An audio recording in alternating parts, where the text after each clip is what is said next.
퍼포먼스 내가 같이 한번 볼게. 뭐 1번에 바로 넘어갈게. 이것들. 그다음에 2번 얘들아. 그러니까 만장일치의 결과라도 제일 토론이 가능하다 했죠. 그래서 X. 그다음에 하버마스는 엘리트주의를 반대하거든. 엘리트주의를. 그래서 소수만이 파악할 수 있다는 것은 자신을 입증해야 될 의무로부터도 벗어나는 거고, 동시에 모든 사람들을 평등하게 존중해야 한다는 원칙도 어긋난다라고 표현해요. 그 다음에 사회토와, 그러니까 이게 워낙 재심으로 많이 나오니까 하버마스는 행정체계, 경제체계, 그 다음에 생활세계 간의 균형이 이루어져야 되거든요. 균형이. 알겠죠? 균형이 이루어져야 되는데 현대 사회에서 행정과 경제체계의 역할이 너무 강조되고 있고, 알겠죠? 이게 너무 강조되다 보니까 여기서 나타나는 원칙이 생활세계를 막 침범한다고 표현을 해요. 그래서 힘의 불균형 문제를 이야기하거든. 그러면 말씀드릴 때 봐봐. 행정이나 경제체계에서 중시하는 것들이 뭐 효율성, 결과주의 또는 수직적 의사결정 구조, 이런 것들이 여기서 중요시하는 가치들이란 말이야. 근데 이 역할이 너무 강조되다 보니까 일상적인 대화에서도 이런 원칙이 막 나타나고 있는 거야. 그래서 힘의 불균형이 초래된 거고, 이 힘의 균형을 위해서 뭐가 필요하다? 합리적 의사소통으로서의 소통 또는 담론, 이런 것들이 필요하다라고 있는 거야. 담론의 원칙이. 그래서 맞는 말이고, 자 그러면 그래서 시민들이 이런 결정에서 배제가 돼버리면 당연히 균형이 무너지게 되는 거죠. 맞는 말이고요. 6번, 담론 상황에서는 누구든지 자신의 주장, 욕구, 이해관계, 맞죠? 감정, 이런 것들을 다 표현할 수 있어야 되겠죠. 왜냐면 내적인 강제가 있으면 안 되잖아요. 외적인 강제가 있으면 안 돼요. 자, 그 다음에 만장일치로서 합의된 규범이 비록 자신에게 이익에 부합하지 않더라도 정당성을 가지게 되는 거죠. 불행한 부정적 결과에 대해서 고려가 이루어진다. X. 자, 당연히 얘들아, 상대를 기만하는 말을 해서는 안 돼. 왜냐면 이거는 뭐라고 하는 거냐면 담론의 원칙 중에서 진리성과 관련된 거죠. 미안. 진실성이랑 관련된 거야. 진실성. 알겠죠? 그래서 진실성이라는 것이 뭐 거짓, 숨김없이, 꾸밈없이 대화해야 되는 게 진실성이고, 기만하게 되면 진실성이라는 원칙을 위반하게 되는 거지. 자, 그 다음에 얘들아, 사회적으로 정당한 규범에 근거하라. 이게 무슨 성이냐면 정당성이야. 정당성. 알겠죠? 정당성에 근거해서 의견을 제시할 수 있어야 돼. 그래서 하버마스가 말하는 이 담론의 원칙이 진실성, 그 다음에 정당성, 그 다음에 진리성, 이렇게 세 가지가 있는 거야. 진리성. 알겠죠? 근데 진리성은 참 거짓을 판단할 수 있는가? 참 거짓을 판단할 수 있는가? 그게 진리성이야. 그러니까 간혹가다 너희들이 오류가 있는 주장, 거짓인 주장, 그걸 판단하는 게 담론이야. 알겠죠? 그래서 거짓이 되는 주장이라도 담론의 주제에 붙일 수 있는 거야. 그렇죠? 네. 11번. 자, 아까 말씀드렸듯이 개인의 욕구의 표출을 누구나 할 수 있고요. 그게 방해가 되는 게 아니죠. 오히려 개인적 욕구의 표출을 제한하는 게 강제야, 강제. 강제가 있으면 안 되는 거니까. 그 다음에 애초에 누구나 다 뭐가 있다? 오류의 가능성이 존재하니까 담론을 통해서 합의가 이루어지는 거잖아. 그러니까 오류 가능성을 배제할 때 담론이 가능하다라고 말씀드린 거지. 누구나 오류 가능성을 인정하고서 담론에 참여해야 돼. 자, 그 다음에 다시 의사소통이란 행위자들이 이것도 몇 번 이야기했잖아. 자신의 입장을 막 관철시키려고 하고 강제시키려는 게 아니라 사고 이해를 목적으로 자신들의 의견을 조정하면서 의사소통이라는 게 성립할 수 있는 거지. 이해와 조정. 알겠죠? 이해와 조정. 비강제적으로. 그 다음에 담론을 통해서 그렇죠. 주관적 견해를 극복하고 요거 꼭 기억하고 상호 주관성을 확인한다. 요것도 많이 나와. 자, 어떠한 주장도 문제시 할 수 있고요. 모든 주장도 끌어들일 수 있어야 됩니다. 맞는 거예요. 그 다음에 16번. 자, 어떠한 참여자도 맞죠? 외부나 내부의 강제에 의해서 방해받으면 안 되는 거지. 대다수가 아니라 만장일치의 동의. 만장일치.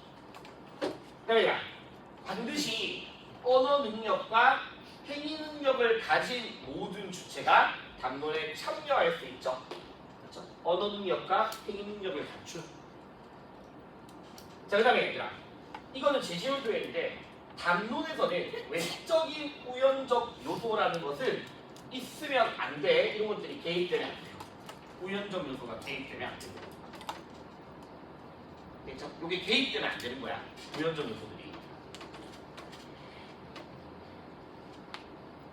됐죠? 네. 그 다음에 발언 기회. 자, 일단 기본적으로 하버마스는 이 이상적인 담론은 반드시 자신의 주장에 대해서 증거를 제시할 수 있어야 되거든. 알겠죠? 제시할 수 있어야 되고, 그런데 증거를 제시해야 되는데 그 기회가 이 능력에 따라서, 능력의 높고 낮음에 따라서 차등적으로 부여되어서는 안 되는 거야. 누구나 동등한 기회가 있어야 돼. 동등한 기회. 능력이 높다고 해서 더 많은 기회를 받으면 안 되는 거야. X. 21번. 그렇죠. 누구나 다 동등하게 보장받아야 돼. 알겠죠? 그 다음에 봐봐. 당연히 참된 진술을 해야 한다 맞는 말인데 이게 도대체 서로 이해할 수 없더라도 라고 하면 안 돼. 서로 아까 이해가 목적이라고 했잖아. 알겠죠? 이해할 수 없더라도 X. 그 다음에 이것도 제시문에 나오더라고. 초주관성이라고 원리. 초주관성이 원리. 얘들아, 주관적 견해를 넘어서, 알겠지? 주관적 견해를 넘어서서. 그러니까 담론이라는 공간에 주관적 견해를 넘어서야 되잖아. 알겠죠? 그래서 초주관성 원리에 따라서 자신의 이익을 수정할 수 있어야 되겠죠. 강제 없이. 상호 대화 합의를 통해서, 알겠죠? 주관성을 극복하고 이익을 수정할 수 있어야 돼요. 자, 얘들아, 능력의 유무에 달려있다고 참여 자격은 알겠지? 참여 자격은 이거를 제시할 수 있는가 없는가. 유무에 달려있고, 그다음에 발언 기회가 능력의 높고 낮음에 따라서 차등적으로 부여되면 안 돼요. 24번에 맞는 말이고, 그다음에 25번 얘들아, 자, 이 애초에 담론이라는 근간은 다 각자가 뭘 가지고 있어? 주관적 견해를 가지고 있는 거야. 근데 이해와 조정을 목적으로 한 담론을 통해서 주관적 견해를 극복하는 거잖아. 알겠죠? 그래서 주관적 견해를 가지면 도출할 수 없다라고 하면 이거지. 주관적 견해를 가지고서 서로 간에 합의가 이루어져. X. 26번. 자, 아까 계속 했던 거죠. 담론 참여자의 합리성이란 근거를 제시할 수 있는가 여부에 달려있습니다. 자, 이거 알겠죠? 담론을 통해서 주관적 견해를 극복하는 거야. 주관적 견해를 극복하고서 담론에 참여하는 게 아니고 X. 자, 태도의 합리성이란 그렇죠. 당연히 담론에서 비판을 허용해야 되고 맞죠? 적절히 참여하는 거 맞는 말이에요. 자, 의사소통은 내적 강제뿐만 아니라 외적 강제로부터 자유로워야 되겠죠. 알겠죠? 그러니까 쉽게 말하면 내가 누구나 다 자신의 감정이나 욕구를 자유롭게 표현하는 거는 내적인 강제가 없는 거잖아. 알겠죠? 그래서 내적 강제뿐만 아니라 외적 강제로부터 자유로워야 돼요. 자, 그다음에 다시 의사소통이란 말뿐만 아니라 언어 능력을 가진 둘 이상의 상호작용과 구현돼요. 자, 똑같은 거는 이제 같이 대화를 통해서 강제 없이 합치하고자 하는 합의다. 합의가 상호 인정에 의해서 평가되어지고 오류 가능성이 있는 주장이라도 될 수 있다. 주제로 채택될 수 있죠. 애초에 약간 누구나 다 오류 가능성이 있습니다. 자, 항상 사실만 말하려고 할 필요는 없다. 항상 사실만 X죠, 맞죠? 땡이 사실만을 말하고자 해야 돼. 땡이는 이렇게 해서 이제 마무리하고 뒤에 여기는 그냥 내가 45페이지면 엘리아드랑 하버마스 그냥 수안에 있는 표현들이랑 좀 비연계에 나오는 문항들 보기를 넣고 그다음에 2번부터 9번까지는 그냥 일반적인 문제로 넣었어. 여기를 굳이 다 지난다 그렇게 할 필요 없어가지고. 그래서 얘들아 1번부터 해서 마무리합시다. 9번까지 마무리합시다.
그래서 이제 같이 한번 보자.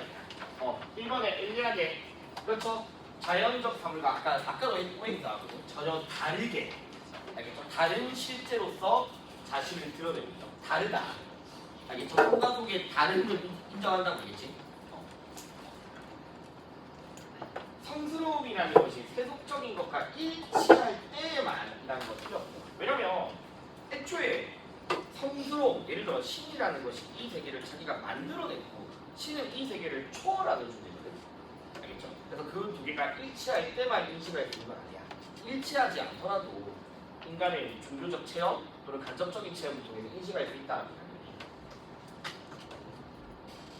드러나야지만 그건 아니라고 했지. 드러나야지만. 자, 그 다음에 성스러운 돌이나 나무는 자연물로서 숭배되는 것이 아니죠. 얘기 들어서 알겠지? 자연물로서 숭배되는 게 아닙니다. 성스럽게 계시가 되니까 숭배가 되는 거야. 자연물로서 숭배되는 건 아니고. 네, 다수의 성스러움의 드러남으로 나타나는 것이. 그래서 여러 양태들이라 표현하는 거예요. 자, 이것도 다시 또 나왔네요. 맞죠? 직접적 교류를 통해서만 X. 성스럽게 나타나는 우주 안에서 그렇죠. 신선성을 공유하고요. 또는 플러스 적어놔. 두려움의 감정을 가지기도 한다고. 그러니까 여기서 말하는 두려움은 되게 경외감, 존경과 두려움 이런 것들이야. 그러니까 신에 대한, 절대적 실제에 대한 존경, 두려움 이런 감정을 가지고 돼.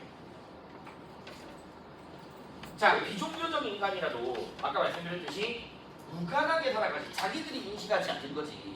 여전히 이건 종교적 행동이다. 그래서 이거와 무관하게 살아가진 않아.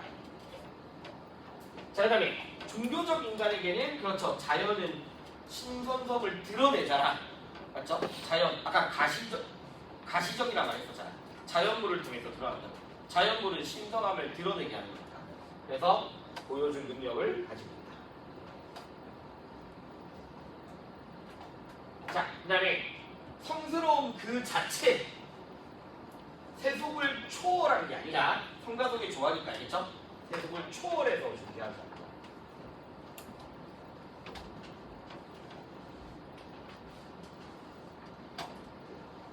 자, 그다음에 보자. 이거는 뭐 다시 해버릴게. 자, 주관적 견해를 표현하면 아니죠. 주관적 견해를 표현하고 합의를 통해서 나타나는 겁니다. 자, 만약에 어떤 개인적인 규칙이 보편화되기를 바란다면 다른 사람들에게 타당성을 명령 강제하면 안 되잖아, 맞지? 명령과 강제가 돼야 되고. 네, 맞는 말이고. 이것도 강제가 있으면 안 되는 거고. 하버마스는 결과보다 뭘 중시했다? 절차를 더 중시했던 사람이에요. 절차를. 결과보다 절차를 더 중시했던 사람. 네. 그렇죠? 네, 그럼 이제 우리 2번 볼게. 그냥 일반적인 문제. 그러니까 이거는 내가 몇 번 이야기했지만 미적 즐거움은 인간에게 고유하다 이 표현도 좀 기억하고 있어요. 미적 즐거움은 인간에게만 고유하는 거, 이 표현 좀 기억하라고 있고. 자, 그럼 일단 칸트 입장이죠. 그럼 칸트 입장이니까 미는 도덕에 기여할 수 있다. 아까 형식적 유사한 계속 이야기했고 다르다, 맞죠? 다르다라고 이야기했고. 그 다음에 얘들아, 미적 판단은 절대로 사실에 근거한 객관적 판단이 아니야. 주관적 판단이지만 변성에 대한 요구가 결합되어 있는 거니까. 그래서 가장 적절한 거는 다음 5번이죠, 맞죠? 칸트의 형식에서 미적 가치를 찾아더라. 다음 5번이었고요. 자, 그 다음에 3번 문제를 보면 보자. 음악이란 즐거움으로 인도한다. 뭐 덕으로서 인도한다. 올바른 길로 가게 되고 음악은 사람을 올바르게 다스린다. 일단 만약에 너희가 유교의 예안이 나왔어. 근데 막 직접적으로 성황의 예 이런 말 없으면 그냥 문짝으로 표현돼. 아니 그냥 유교로 표현돼. 굳이 거기를 가지고 와서 동성 물어보진 않거든. 그래서 이거는 사실 공자의 예약이지만 그냥 유교의 예약으로 보시면 됩니다. 그 다음에 을은 얘들아 묵자죠. 이게 부합하지 않는다. 자, 그러면 이제 기억 볼게. 근데 이거는 말이 안 돼. 음악만이 본성을, 이거는 순자가 됐더라도 말이 안 되는 표현이야. 맞잖아. 얘를 통해서 본성을 교환하는 거지. 음악만이 본성을 교환한다. 말도 안 되는 거야. 그 다음에 이제 이게 지금 미은이 좀 이상하잖아. 뭔가 애매하잖아. 그럼 다시 보자. 디귿. 분명히 묵자에서 이거 맞아. 음악은 즐거움을 줘. 즐거움을 줄 수 있어. 그런데 생산에 방해가 된다. 맞는 말이거든. 이거 디귿. 그리고 미을 워낙 유교랑 묵자랑 같이 공통으로 쓰이는 국이란 말이야. 아까도 그런 거 있었잖아. 올바르게 다니려면 가치를 고려해야 돼. 긍정적인지 부정적인지를 판단해서. 맞지? 그러면 이해는 뭐가 틀렸냐면, 자, 얘는 유교는요. 그냥 쉽게 생각하면 돼. 올바르지 않은 음악도 사람을 올바르지 않게 한다고 얘들아. 알겠지? 그러니까 마음을 움직일 수 없다라고 말을 해드린 거지. 올바르지 않으면 올바르지 않게 되는 거야. 그래서 답은 디귿이에요. 자, 그 다음에 4번 얘들아. 이거 누군지 알겠죠? 플라톤. 맞죠? 플라톤. 자, 그럼 보자. 도덕주의인데 말도 안 되는 소리잖아, 맞지? 도덕주의가 무제한적이다 했잖아. 도덕성. 분리되면 안 되고요. 네, 이거 당연한 거고. 얘들아, 이데아 창조 아니라고 했지, 맞지? 나는 쉬우니까 이 얘기를. 자, 5번 보자, 얘들아. 즐기는 것으로서 감정으로서는 없을 수 없다. 성인들이 즐기던 것이고 마음을 어질게 할 수 있고 깊은 영향을 주고, 근데 음악이 요염하고 음흉하게 되면 빗나간다. 그러니까 감정에 영향을 준다, 맞지? 그래서 유교의 예약이고요. 그 다음에 요거는 목자 입장이죠, 맞죠? 이익과 많지 않다. 자, 그러면 보자. 마찬가지야. 음악을 통해서 즐기는 게 궁극 목표 유교 절대 아니잖아, 맞지? 얘들아, 자, 그 다음에 봐봐. 그냥 앞에 모든 예를 바탕으로 한 음악이잖아. 그럼 예를 바탕으로 한 음악이니까 인격 함량에 기여하는 거지. 예를 바탕으로 한. 자, 그 다음에 이익에 부합하지 않아도 즐거움은 줄 사람이 있다고 이야기했고, 당연히 둘 다 올바르게 바라봐야 되겠죠? 좋은 측면인지 안 좋은 측면인지. 알겠죠? 그래서 올바르게 바라봄으로써 이익을 실현할 수 있는 거지. 답은 5번. 자, 6번은 또 뭐야? 갑은 일단 누구니까? 시인은 훌륭한 영상들의 모방자. 다양한 이야기의 모방자이지 그들이 진리를 포착하는 거야. 시에 자극돼서 올바른 다른 덕에 무관심해질 만큼 되면 안 된다. 밑에 거. 뭐야? 이거 무슨 문장이야? 뛰어난 음보를 모방해야.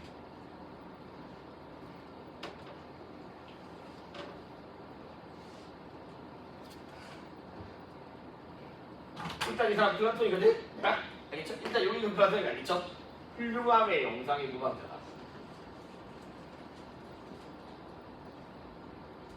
이거는요, 뛰어난 인물을 모방하래. 화를 잘 내는 사람들, 아니라는 사람들을 모방할 때 일단 여기서 플라톤이 아니야. 플라톤 이런 거 모방하면 안 되잖아, 맞지? 이 사람들 모방할 때도 그런 성격이면서 국명반대한 사람으로 지어내야 되는 거래. 그래야지 사람들이 그러면서 즐거움을 느낄 수 있게 해주는 거예요. 아리스토텔레스입니다. 알겠죠? 아리스토텔레스의 예술가입니다. 그래서 아리스토텔레스가 몇 번 이야기했듯이 어쨌든 모방이지만 더 돋보이게 하는 모방이다. 알겠죠? 돋보이게 하는 모방으로서 창조적, 능동적 모방에 대해서 이야기했던 거예요. 자, 그러면 1번. 모든 이것도 말이 안 돼. 무슨 말 같지가 않아. 아니, 플라톤이 예술을 통해서 덕이 드러나는 게 아니잖아. 이거는 그냥 말도 안 되는 소리고. 예술의 궁극적인 목표는 아름다움을 완성하는 거다. 아름다움을 완성? 자, 플라톤이라는 사람한테서 인간이 예술로서 이데아를 완성할 수 있어? 아니잖아, 맞지? 그러니까 이거는 안 돼. 이건 오히려 누구한테 가능하냐면 아리스토텔레스한테 가능한 표현이야. 그래서 아리스토텔레스가 했던 말 중에 뭐가 있냐면, 자, 예술가들은 이 대상을 더 돋보이게 만드는으로써 자연이 완성시키지 못한 것을 완성시키고자 하는 게 목표다, 이런 말 이야기를 해. 그래서 이건 오히려 아리스토텔레스 입장이야. 플라톤한테 쓸 수 없다고 하겠지. 플라톤한테 쓸 수 없어. 자, 사실에만 기반을 두어 작품 활동을 하자고 했는데, 자, 여기서 이미 제시도 나와 있듯이 사실에만 기반하지 않잖아, 맞지? 더 돋보이게 꾸며주잖아. 그러니까 일단 X야. 근데 이제 작년 수능에서 뭘 이야기했었냐면, 개연성을 가질 법한 소재를 하라. 그러니까 현실과 너무 동떨어진 게 아니라 현실에서 있을 법한 것들을 대상으로 하라고 했던 거야. 현실에서 있을 법한 것들. 근데 그런 것들을 더 돋보이게 만들어주는 거.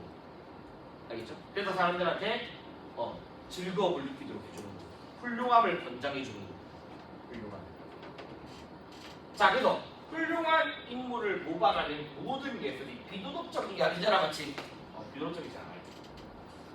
다음 몇 번인지 알겠죠? 5번입니다. 그래서 얘들아, 올해 이거는 비영계에 있던 문제긴 한데 아리스토텔레스도 도덕주의의 입장으로서 좀 알고 있어주면 됩니다.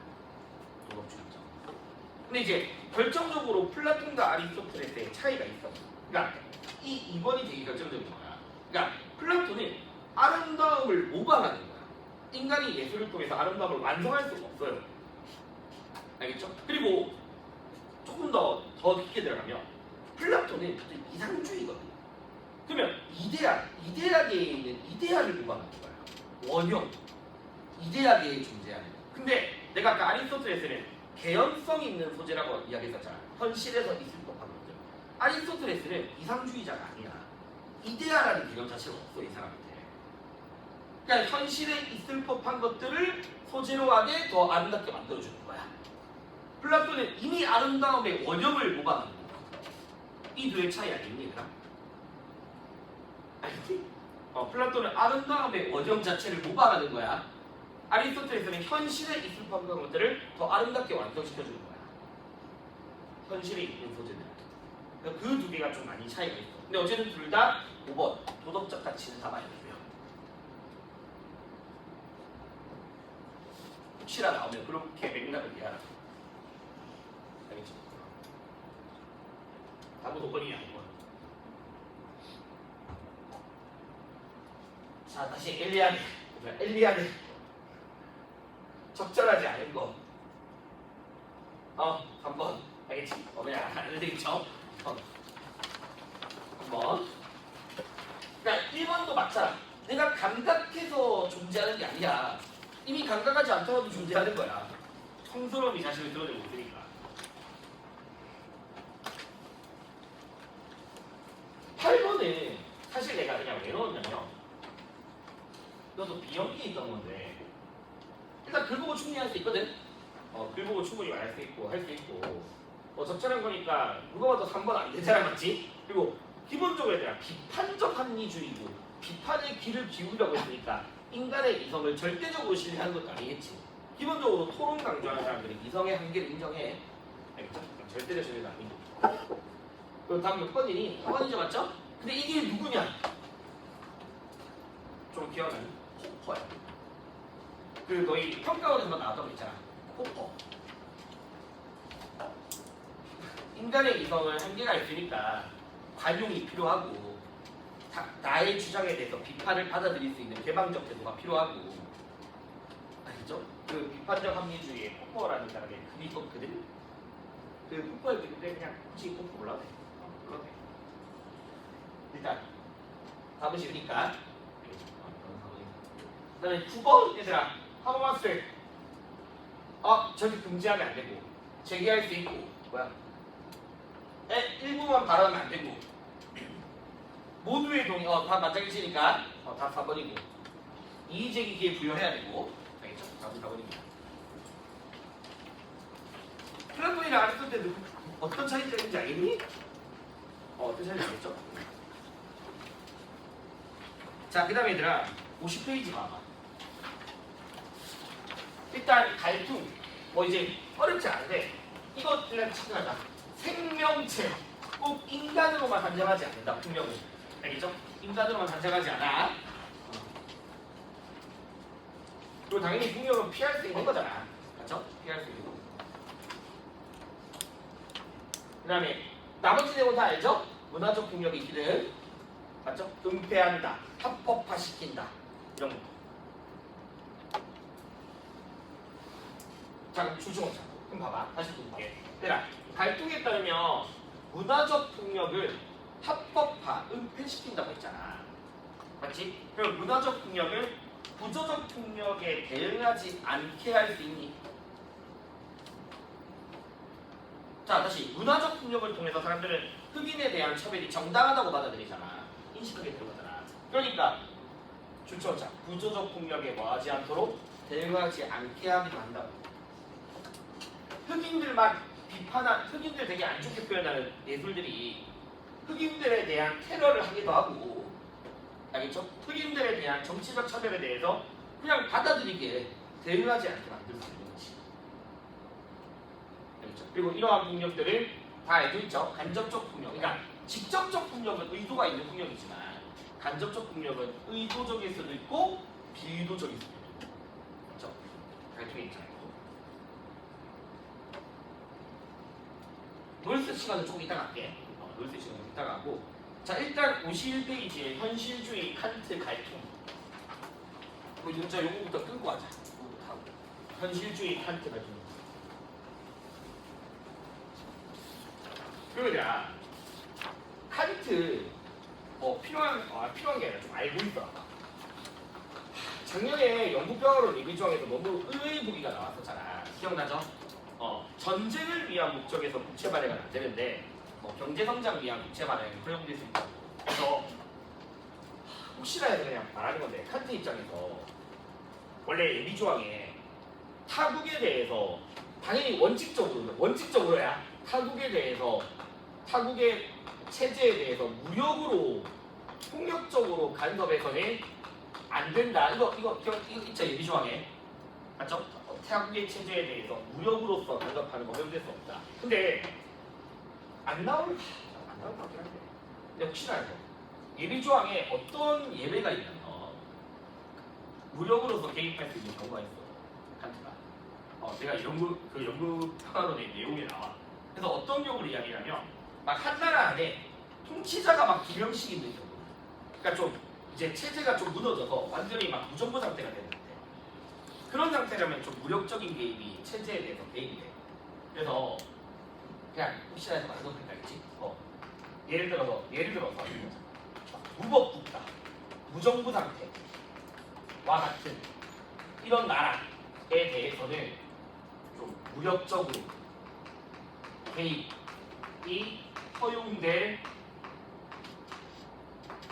경우는 있다. 알겠지? 그거는 좀 인정하고 있으니까. 근데 이게 중요한 게 아니라 이게 더 중요한데 알겠지? 그러니까 이런 예외적인 경우가 있을 수도 있다. 라고 좀 알고 있어 주시고. 그 다음에 올해 수원에서 그러니까 이렇게 개념 밑에 보면 이게 밑에 그 있잖아. 개념 확인이니까 이런 거 있잖아. 근데 거기 보면 예비조항의 글들이 나와. 예비조항 글들이 나오는데 이제 해설에 영국평화를 위한 확정조항, 예비조항, 그리고 추가조항이라는 말이 있거든요. 추가조항. 근데 별거 없습니다. 그거 별거 아니고요. 혹시나 너희가 만약에 칸트 영국평화론을 이렇게 푸는데 만약에 통치자들이 뭐 은밀하든 은밀하지 않든 공개적이든 뒤에서 몰래 하든 그건 중요하지 않고요. 철학자의 조언이나 도움을 받아야 한다라는 그런 식의 보기가 나오면 맞는 거야. 알겠죠? 좀 뜨거웠지만 철학자들의 도움이나 조언을 받아서라는 표현이 나오면 맞는 말이야. 그게 칸트의 추가 조항에 나오는 표현들이거든. 추가 조항에. 그래서 혹시나 그냥 있으면 이런 거에 나온다? 그럼 맞는 거야. 맞는 말이. 그거 외에는 뭐. 네. 그래서 일단 기초에 있는 것도 한번 보고 다시 한번 보자.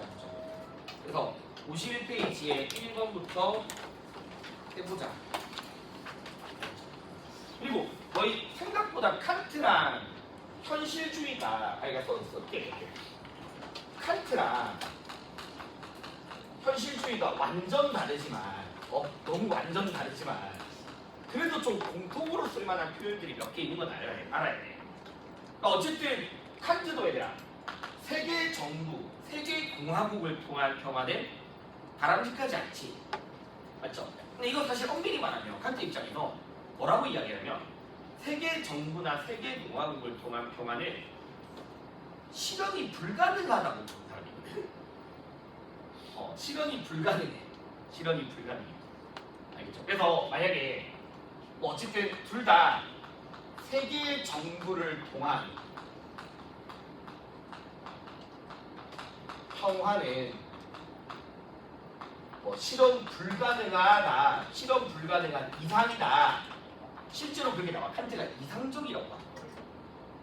세계 알겠죠? 세계 정부를 통한 평화는 되게 이상적인 거야. 이상적인 거야. 그래서 불가능한 이상이다 이런 식의 표현 둘 다 된다겠죠? 뭐 세계 정부를 통한 평화는 실현될 수 없다. 그런 거 다 맞는 말이야. 이런 것들 쓸 수 있고. 그 다음에 얘들아 작년도에 나왔듯이 칸트도 어쨌든 간에 뭐 평화조약 또는 평화연맹과 같은 비폭력적 방법을 통해서 전쟁을 억제하고자 하는 거고 현실주의 입장에서도 물론 무력이 정당화되는 경우는 있겠지만 국가들 간에 평화조약 체결될 수 있다 했잖아. 가능은 해. 힘의 균형 상태에서 세력 균형 상태가 되면 두 국가 간의 불가침 조약과 같은 평화조약 체결될 수 있잖아. 그러니까 어쨌든 평화조약이 사실 평화조약이 둘 다 가능은 해.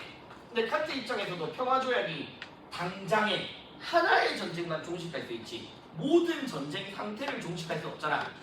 모든 전쟁의 상태를 연맹을 통해서만 가능한 거지. 맞죠? 그리고 현실주의도 마찬가지. 야, 애초에 세력 균형 자체가 되게 일시적이고 불안정한 상태인데 이거 언제라도 깨질 수 있으니까 만약에 둘 다 평화조약을 통해서 모든 전쟁을 종식한다던가 뭐 아니면 비슷한 말로 영국 평화를 실현한다던가 알겠죠? 이런 것들을 둘 다 안 되는 거야. 둘 다 안 되는 표현. 알겠죠? 둘 다 안 되는 표현이야. 둘 다 안 되는 표현. 그리고 마지막으로 얘들아 현실주의는 애초에 국가보다 더 국가를 넘어서는 상위의 주권 국가라는 건 없어. 근데 칸트 입장에서도 평화연맹을 이야기하지만 평화연맹이 주권을 가지진 않는다고. 알겠죠? 그러니까 둘 다 국제기구, 국가의 주권을 넘어서는 상위의 국제기구라는 건 존재할 수 있다 없다. 그런 건 둘 다 존재할 수 없는 거예요. 알겠죠? 국가를 넘어서는 상위의 주권을 가지고 있는 뭐 국제기구 이런 말 나오면 둘 다 안 되는 편이에요. 그래서 그런 식으로 좀 공통점의 고민들이 나오기도 해.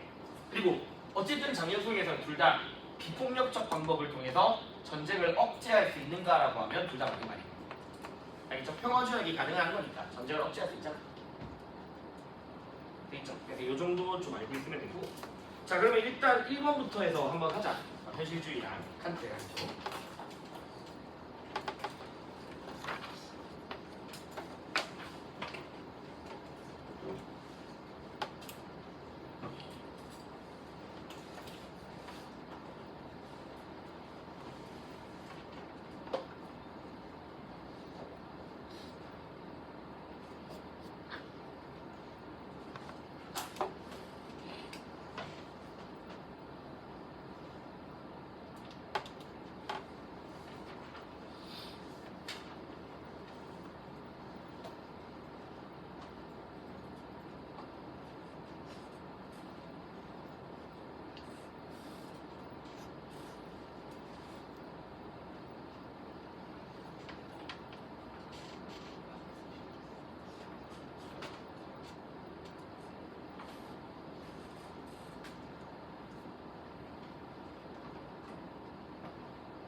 한 2, 3분 뒤에 30번까지 먼저 하고 좀 끊었다 할게. 3분 뒤에.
그래서 얘들아 30번까지 먼저 한번 보자. 자, 이건 쉽죠? 같은 지금 당장의 폭력을 없애는 것보다 폭력을 예방하는 것을 더 중요하게 봤던 사람이고, 그다음에 2번은 얘들아 이게 아예 평가원의 제시문으로 있던 표현이거든. 그래서 그냥 영국 평화를 위해서 모든 전쟁의 수단은 금지되어야 한다, 이거 맞는 말이야. 알겠죠? 모든 전쟁의 수단은 금지되어야 한다. 그러니까 이제 방어 전쟁 이런 것들은 예외로 있는데, 그러니까 당위적으로는 모든 전쟁의 수단을 금지하자. 그러면서 이제 상비군 같은 것들은 전쟁을 일으키기 위한 수단이고, 전쟁을 위한 부채 발행 이런 것들은 안 되는 거예요. 알겠죠? 이거는 아예 그냥 딱 제시문에 명시가 돼 있어가지고 굳이 뭐 이거를 틀어서 하지는 못할 것 같아요. 그러니까 사실 정확하게는 앞에 침략이라만 들어가야 되겠지. 침략 전쟁. 그다음에 3번 뭐 어렵지 않고 알겠지? 어렵지 않고. 네, 모든 폭력의 정당성뿐만 아니라 합법성까지 부여한다. 맞지? 합법화된 폭력을 일으키기도 하고 폭력을 은폐시키고. 자, 의도되지 않은 간접적 폭력이라도 피해를 뭐 할 수 있다? 입히자. 맞지? 직접적 피해를 입혀. 네.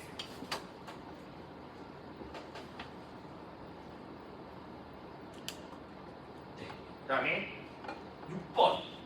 오, 맞죠? 그래서 일반적으로 폭력은 문화에서 시작된다고 이야기했거든요. 일반적으로. 근데 그렇다고 모든 폭력이 문화에서만 시작되는 건 아니죠. 그다음에 절대, 맞죠? 이런 거 절대 안 된다고 이야기했고. 얘들아, 국가 간의 동맹 또는 힘의 균형이 이루어지더라도 여전히, 맞죠? 군비 경쟁의 가능성은 존재하고 있고 종식될 수 없습니다. 네, 현실주의가 봤을 때 전쟁을 하는 최종의 목표, 외교 정책이든 다 뭘 위한 거다? 자국의 이익을 위한 거야. 그러니까 이것 때문에 현실주의는 전쟁이라는 것에 대해서 도덕적이다, 비도덕적이다 부여하지 않잖아. 그래서 전쟁이라는 것을 도덕과 무관하다, 도덕과 무관한 것이고 오로지 자국의 이익을 위한 합리적인 선택이라고 보는 거야. 그러니까 그래서 너희가 현실주의 문제를 푸는데 전쟁이라는 게 비합리적이다 이렇게 치부하면 안 된다고. 알겠죠? 어떤 나라가 다른 나라를 공격하는 거는 그게 자기들한테 이익이 된다고 여긴 거야. 그래서 이익이 된다고 여기는 합리적 선택에 따른 거지. 비합리적 이렇게 말할 수 없어요. 현실주의. 자, 그러면 10번은 아직까지 보기로는 안 나왔지만 이건 딱 낚이기 좋거든. 어쨌든 칸트는 세계시민법을 보편적 우호의 조건에만 국한되어서, 알겠죠? 보편적 우호의 조건으로만 국한해야 되지 이걸 넘어가면 안 된다고 봐. 알겠죠? 보편적 우호라는 그 조건에만 제한돼 국한되어서 나타나는 거야.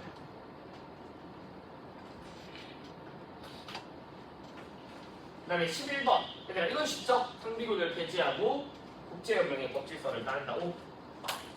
자, 어떠한 전쟁도 X 맞죠? 과거 전쟁 응? 정당화 될 수 있다. 자, 알죠? 평화의 조약은 당장 하나의 전쟁만 종식할 수 있으므로 항구적 평화는 보장될 수 없고요. 자, 그렇죠? 당연히 맞는 말. 국제 기구를 통해서는 아니잖아. 개별 국가들의 권력이. 자, 그다음에 얘들아, 이것도 좀 구분해야 돼. 작년에도 그런 식의 구분 관련된 보기가 나왔던 것 같은데, 어쨌든 국내법 이게 작년에 평가가 되잖아. 시민법 이렇게 나오는 것 같아요. 맞죠? 그러니까 시민법은 다 개별 국가들이 공화정을 하는 거. 그거 말이야. 공화 정치를 말하는 거. 아 미안, 시민법이 아니구나. 아니 그냥 하지 마. 저거 군대법이라고 해야 돼. 군대법. 알겠죠? 군대법. 그다음에 국제법. 그러니까 구분을 하고 적어놔. 국제법은 뭘 위한 거니? 국가들 간의 평화연맹, 연방체제에 기초한 평화연맹 관련된 거. 평화연맹. 그다음에 세계시민법이 이방인들에 대한 환대권을 부여하는 거잖아. 알겠죠? 그러니까 좀 구분해서 기억해야 돼. 그러니까 이거는 국내 정치와 관련된 거야. 알겠죠? 이건 국가와 국가 간이야. 이거는 인류에게 적용되는 거야. 인류에게. 맞죠? 그리고 내가 세계시민법에 따라서 이방인들에 대한 환대권을 인정하는 이유 좀 알겠어요. 왜 이방인에 대한 환대권이 필요한가? 지구의 땅 덩어리, 지구 전체를, 지구의 땅 덩어리를 인류가 공동으로 소유한다라는 관념에 비추어서 이렇게 이야기하고 있으니까 이것도 좀 기억하시고. 왜 우리가 이방인에 대한 환대권을 보장해야 되는가? 알겠죠? 방문권을 인정해야 되는가라고 하면 이게 이유해. 땅 덩어리를 공동으로 소유하니까. 그러면 지금 봐봐. 국가와 국가 간이잖아. 맞죠? 그럼 이거는 국제법을 따르는 거지 세계시민법을 따르는 게 아니라. 알겠죠? 국가와 국가 간이 국제법을 따르는 거. 16번. 자, 문화는 그렇죠. 폭력의 삼각형도 있지만 평화의 삼각형도 있잖아. 평화적인 문화도 있으니까 아니라 바로 지우고. 자, 마찬가지로 칸트 영국 평화론도 사회 계약에 따라서 이루어지는 거야. 알겠죠? 그래서 평화는 이성이 명령하는 의무지만 국가들 간의 계약 없이는 보장될 수 없다. 그래서 뭐가 필요하다? 특별한 종류의 연맹이 필요하다. 뭐? 하나의. 이것도 이미 옛날에 나왔었어. 그러니까 제10문에 있던 표현이야. 제10문에서 하나의 연맹이 되는 거예요. 하나의 연맹. 하나의 연맹. 자, 영국 평화는 공고한 평화조약으로 나타날 수 없습니다. 자, 그 다음에 국제법의 이념에 따라서 자, 봐봐. 국가들이 국제법의 이념에 따라 움직이지 않기에 전쟁을 방지하기 위해서 뭐가 필요하냐? 지속적인 연맹이 필요하다라고 보는 거야. 알겠죠? 일종의 계약이 필요한 거예요. 그러니까 국가가 국제법이 추구하는 국제법의 목적에 항상 따르지는 않는다고 얘들아. 그러니까 뭐가 필요해? 묶어두는 게 필요한 거야. 그 묶어두는 게 연맹이고 계약이야. 이것도 제10문에 있던 표현을 넣어두거든요. 알겠죠? 그러니까 국가들이 항상 다 도덕적으로 옳지 않다고 묶어두는 장치가 필요해. 그래서 연맹이 필요해. 연맹이. 알겠죠? 근데 여기서 왜 그러면 지속적이라는 건 뭐냐면 쉽게 말해 이런 거야. 봐봐, 여기 지금 30몇 개, 30개의 국가가 있어. 한 방에 연맹 못 하잖아. 연맹이 더 커져야 된다고. 지속적으로 확대가 돼야 된다고. 알겠죠? 그래서 지속적인 연맹이 필요하다. 자, 어쨌든 거야. 실천 이성이 평화를 의무로 부여한다 하더라도 뭐 없이는 안 된다고. 계약 없이는 안 된다. 알겠죠? 계약 없이는 영국 평화는 있을 수 없다라고 보는 거야.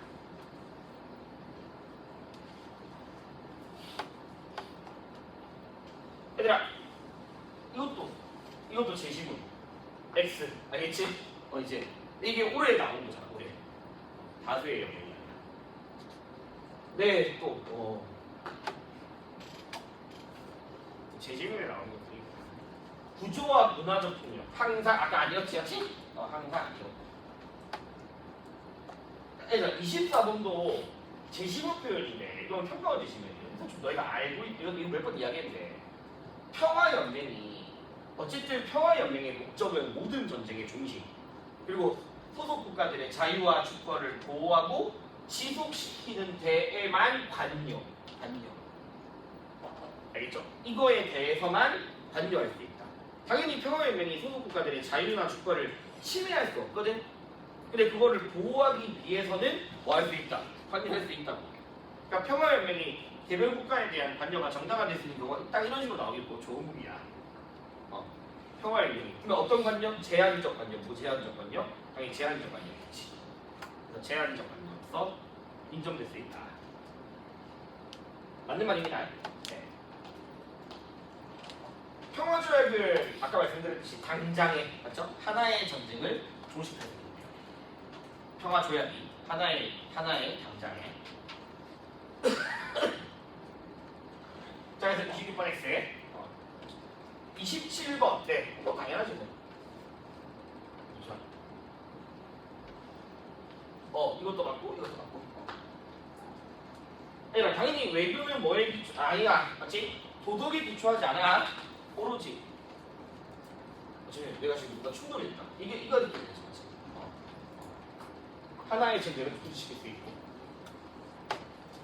자, 28번. 외교는 도덕에 기초하지 않습니다.